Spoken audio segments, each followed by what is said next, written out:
How's it going? Thralls of Metal here once again. I'm Necrotic Nick, and we got a live show review for you. I recently had the pleasure of going to Canton, Ohio to go see the second annual Doomed and Stoned Fest. Really cool festival in the sense that predominantly every band on this bill was from Ohio. Now, they had some other ones from different areas, but I'd say about 80% of this bill was entirely bands from my home state, which is a really cool thing to actually see what my home state offers in the way of different bands, especially along one or two-ish kinds of genres here. It's mostly stoner and doom metal, but there were some other ones. So, we got to Canton. I live in Toledo, so that's a bit of a haul. So, met up with my brother-in-law in Vermilion. We hauled ass out to Canton and got our hotel room and immediately went to the venue, which was the Buzzbin in Canton's Art District. Really cool area downtown. They do a lot of cool stuff with the buildings, lots of cool three-dimensional art. And went in and checked out this place right away. We got in time there for the first band, which this place had two stages running. One on the inside, which was their main stage, and then on the outside back patio, they had sort of a smaller makeshift one set up out there, and pretty solid throughout. Now we get there, the first band on was Bourbon Train, which they're from Columbus, Ohio, and instantly I kind of got that feel of like a desert rock, blues rock band, very much in the vein of Caius, especially the vocalist. The vocalist was doing a pretty solid, almost impersonation or tribute to John Garcia's vocals in Caius. Very nice singing, but also kind of gravelly and gruff, and it really just kind of added to the music. The photos in this were kind of rough because, I mean, the sun was setting behind the stage, so there's probably a little bit of glare in those. But all in all, I thought they did a really good job. I couldn't find any of their merch at this time. Merch was kind of scarce for the first couple of bands. I think each individual band had time to set up for stuff, and I don't know if they got out there or they just didn't have any merch. But either way, they put on a solid show. I dug them. They were really good. Next band on was on the inside stage, and that was Sparrow Milk, which they're from Cleveland, Ohio. And they were the first band I really thoroughly got into. This is an instrumental three-piece, kind of a mix of sludge metal, doom metal, and post-metal, so it got really atmospheric at times. Really, really fucking heavy. Like, nasty guitar and bass sound. The sound was perfect for these guys. Awesome set. I really, really dug that. Could not find any merch for them, unfortunately. But I'm going to hit them up on Bandcamp, see what I can find, because I really dug the music. Definitely reminded me of stuff like ISIS, but even bits that kind of reminded me of bands like Torch or Floor, which Torch has members in there too. Really awesome. Solid set. Totally recommend Sparrow Milk. Definitely check those guys out. Next band up, on the outside, kind of flipping and flopping back between these two stages, Supercorrupter. These guys are from Cuyahoga Falls, and they were okay. I really didn't get into them. The vocals had entirely too much reverb, which there were already some sound issues on that stage outside anyway, whether it was the soundboard or the sound guy not being able to hear it properly. I think it was the soundboard, to be honest, because it looked like a kind of dated piece of equipment, and the vocals would bounce back and forth between the speakers and the PA, and it almost sounded like there was a thick, wet sock on the microphone.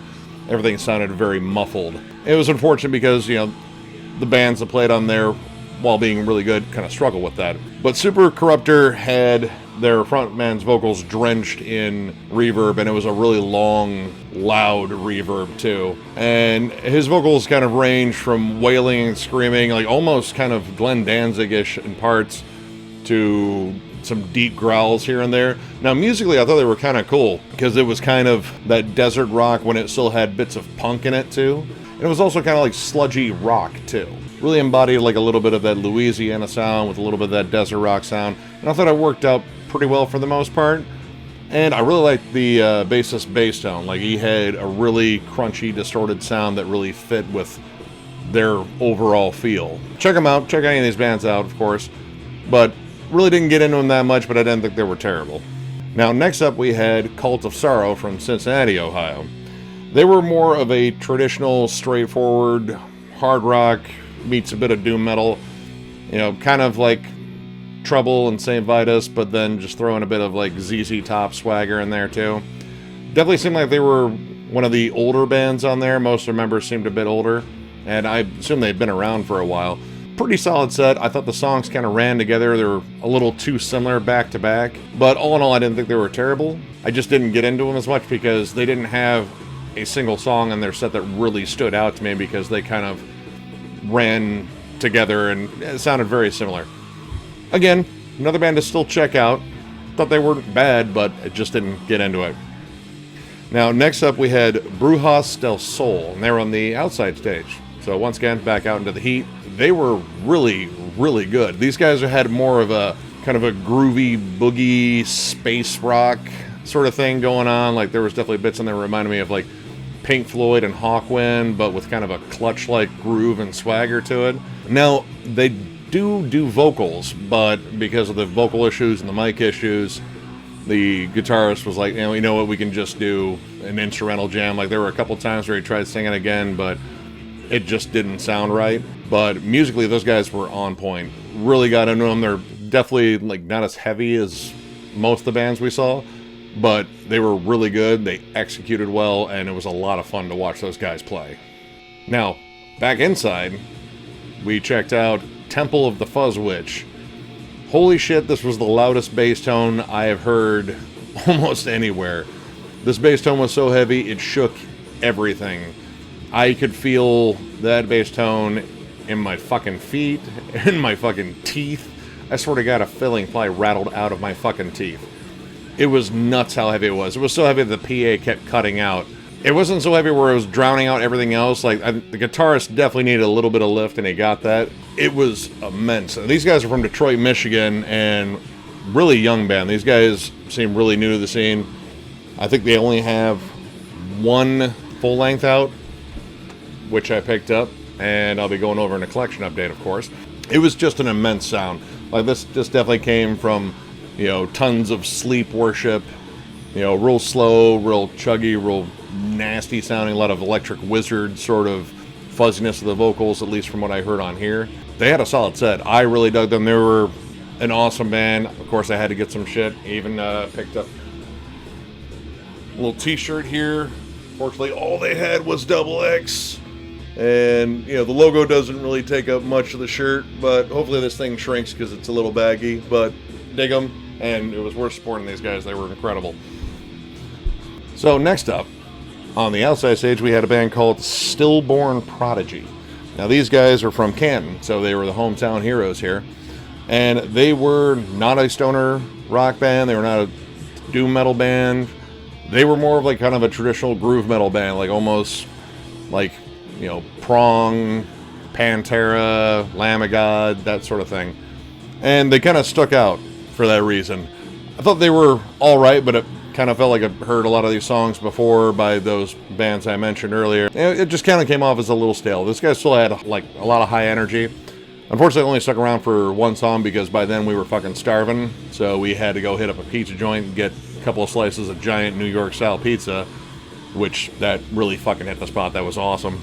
And my brother-in-law wanted to get back after eating that because the next band up he really wanted to see, Fox 45. This band's from Rochester, New York, and there's only one guy in the band, and the rest are all girls, which you really don't see predominantly female bands in the genre, which is really cool to actually see that. And they were fucking awesome. Heavy as hell, definitely embodied both stoner and doom. Effects-laden, just heaviness throughout. It was massive. Lots of squealing, distorted, kind of spacey guitar solos, riff-driven, and they even got a little up-tempo in spots, which was good because, you know, most of these bands kind of played in the slow to mid-tempo range, so you're kind of looking for something that kind of lifted it up a bit. But yeah, really good. Two vocalists, they bounced back and forth, and they did a really good job. Really, really dug this band, and I'd like to see them again. Really good shit. Next up, outside, we had Pale Gray Lore. Those guys were from Columbus, Ohio, and they really have, like, once again, that balance between stoner and doom metal. Like, it's still very sullen feeling and oppressive, and it has a production that definitely reminded me a lot of early Electric Wizard. But they also had kind of an air of accessibility to them. You know, lots of cool vocal harmonies, melodies, and just kind of like sort of rock sensibilities, but still playing heavy as hell. Really, really solid songwriting in this band. I really dig the fuck out of them. And even despite the sound issues on that stage, they did a really good job. And they had a little bit of theremin stuff in there too. As soon as I saw it on stage, my brother-in-law knows, like, dude, is there a theremin on there? I was like, yep. I think we're in for some weird fucking wankery. And yeah, I mean, they threw it in there, but they used it sparingly so it didn't become too much, which is good, because a theremin it's fun for a minute and then it just becomes kind of annoying. But yeah, Pale Grey Lore, definitely check those guys out. I couldn't get any of their stuff on CD because they didn't have anything on CD. It was just a couple of vinyls, t-shirts and such, and I really wanted some music from them because I really dug them. But I'm going to have to hit up Bandcamp and see what I can find, because I really liked them, and that was a killer fucking band. Next up, back inside, we had Book of Wyrms. They're from Richmond, Virginia, and they actually had more of a classic rock sound. Like, there was definitely a lot of Deep Purple and Black Sabbath worship, but it wasn't as heavy as a lot of the other bands. It was more kind of about fun boogie rock and really, really good vocals. The frontwoman had a really good, like, just kind of a rock delivery. She was very kind of bluesy and soulful, but she had a gruffness to her voice, and it kind of added an edge to the songs I really liked. A lot of fun. I really dug them. We only got to catch a couple of songs, but jammed them well, and it was a good fucking time. Then back outside after getting a free beer from the place, because New Belgium was there. They had a rep there letting people have free beers just to try them out, and I got a fat tire because I knew that one. I was like, well, fuck it, I wanted a beer, and it's fucking free, so yay. We went outside to go see Black Spirit Crown. Now, they're from Cleveland, Ohio, and I believe the frontman slash bassist, I believe? No, the frontman slash guitarist or bassist? I can't remember. He was the guy that actually put together the festival. From what I gather, most people were, cheering the person that made the festival, and he always seemed to have his hand up. I'm pretty sure that was the guy. Real straightforward doom metal, like just very much in the vein of even Candlemass sort of doom. He had really powerful soaring vocals, and you can even tell, despite issues with the mix board out there. I labor that point because it kind of went throughout the entire show. Really, really good stuff, and the guy put together a hell of a festival, and his band was fucking killer. Didn't manage to find any of their stuff, unfortunately, because I was floating around seeing what else was there, because there was a lot of interesting merch. But they had a solid set. I definitely recommend checking them out. They're on Bandcamp. All these bands are on Bandcamp. They're all worth checking out. Then back inside, we had Pillars. This was one of the highlights of the entire thing for me. This band's from Cleveland, Ohio, and they're a blend of sludge metal, doom metal, and fucking crust punk. This band brought a much-needed speed to the whole thing. Like, everyone else playing more mid-tempo, slower stuff. This band brought heft and speed, like straightforward punk rhythms, D-beat, just heavy headbanging shit. It was fucking awesome. The band just has this eviscerating sound. Like, it's noisy and heavy on the level of a band like Nails or Call the Void, if you're familiar with those guys. Fucking awesome. I fucking loved their entire set. Fucking crushed my eardrums, but fuck it. It was totally fucking worth it. They were insanely good. Picked up this killer fucking shirt, which I fucking love. And got their album, which I can't wait to sit down and jam and tell you more about in a collection update. They were fucking fantastic. Possibly the highlight of the entire thing for me. Really got into them. I guess they're getting ready to release a new album, so look for that on Bandcamp. If you check these guys out, there'll be links to all the music in these videos, by the way. Yeah, I think they're playing more shows in Cleveland coming up. So if you're in the Cleveland area, definitely check these guys out. These guys will fuck your shit up. It's fucking great. And then the final band on the first day, Forming the Void. This band is fucking awesome. They're from Lafayette, Louisiana, and they have a vocal harmony thing going on that almost reminds me of Alice in Chains. It was that good. Both guitarists sing and they harmonize in such a way it's almost sort of trance-inducing. And the music itself is very spacey but very heavy too. Really dug this band. They had probably some of the best sound of any of the bands that night.